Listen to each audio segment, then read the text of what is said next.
Okay, let's keep reading Zach Power, Poison Island. Jinx. Up to chapter 6. In his mind, Zach made a list of things he'd need to dive into the piranha-infested lake. First, a diving mask, but he didn't have one. Second, an oxygen tank. No, he didn't have one of those either. GIB didn't think he'd need one in the middle of a jungle. Third, a piranha-proof suit. Nope, he'd left that at home too.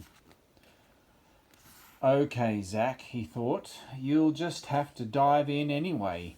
He took a confident step towards the water. He stopped. Or maybe there's another entrance to the lab somewhere else.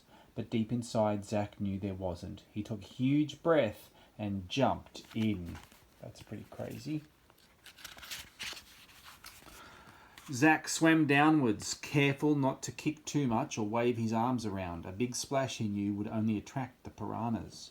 At the moment, the lake seemed still, not a single piranha anywhere. Although, what was that creepy, slimy thing that just brushed past him? In a panic, Zach kicked his legs. He thrashed his arms around. He screamed inside his head, "Get that piranha away from me!" He looked left. He looked right. But all there was floating near him was a gloopy clump of seaweed. So that's what brushed against me, he thought. Zach with relief. As long as they don't make any big splashes, I'm safe. But even as Zach was thinking this, he realised he was still splashing around like crazy. The piranhas would find him any second. He had to swim to the bottom as fast as he could. Down he swam at double speed. Near the bottom, Zach saw what looked like a round door with a handle in the middle. The entrance. Zach grabbed a hold of the handle and pulled as hard as he could. Yes, the door was heavy, but at least it was shifting. He pulled on the handle again. It was definitely coming loose. Only one more big heave and Zach would be in the lab. Staring hard at the door, he collected every ounce of his strength he had. He was just about to heave one last time when a piranha! It swam right in front between Zach's face and the door, its mouth gaping open. It examined Zach's forearm. Lunch, it seemed to be thinking. Desperately, Zach felt about for something to distract it, and there it was, in the pocket of his cargo pants, the entire roll of bubble tape with hair stuck to it. Zach broke open the pack and made a giant ball of bubble gum. The piranha opened its terrible mouth. Its razor-sharp teeth flashed. In a second, Zach had stuffed the ball of gum into the surprised piranha's mouth.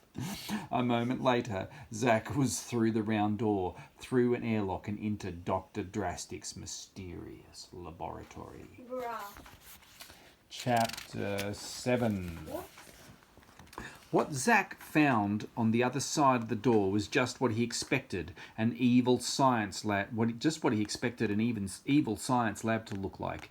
Every surface gleamed white and silver. Coloured potions in glass containers bubbled and smoked over flames. Across one wall were rows and rows of tanks, all full of frogs. Each frog had a tube attached to it. Zach saw the deadly poison slowly dripping up each tube and into a huge vat on the floor. The only thing missing were the scientists. The lab was completely deserted. Zach knew he'd have to work fast. He'd found one of the ingredients in Solution X, the frog poison. That was obvious. But what were the other special ingredients mixed with the poison to create the miracle cure?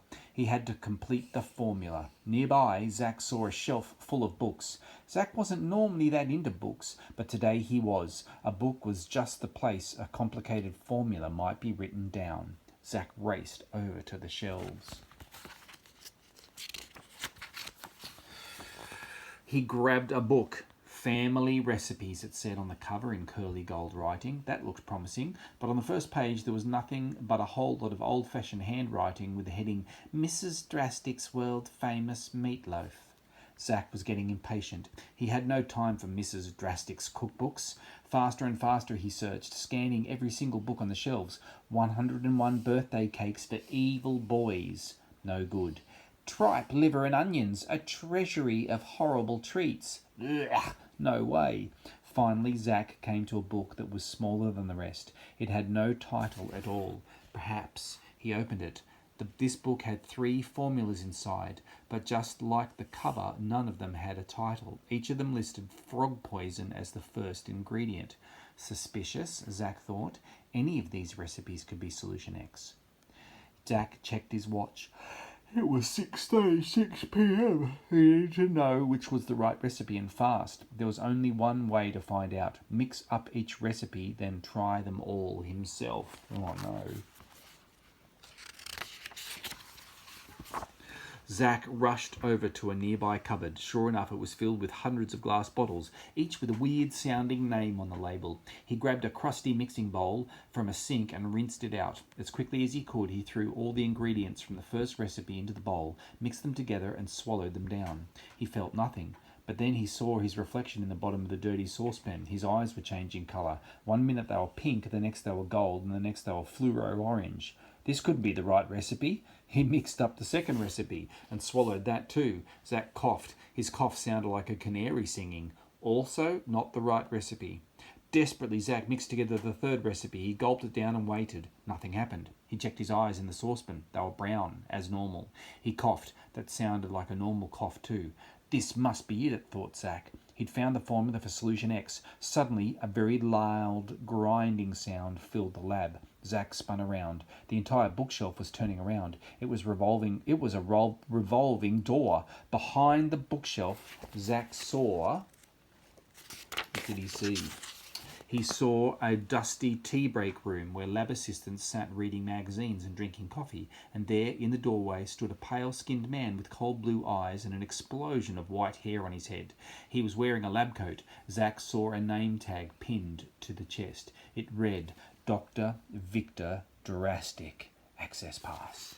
Dr. Drastic stuck out his hand. Zack Power, he said. Zack's mouth dropped open in horror, but his tongue wasn't acting like it normally did. It unrolled and unrolled and unrolled, and at the end a whistle blew. The third recipe had turned Zack's tongue into a party whistle. Zack was about to be captured, and he didn't have the formula for solution X after all.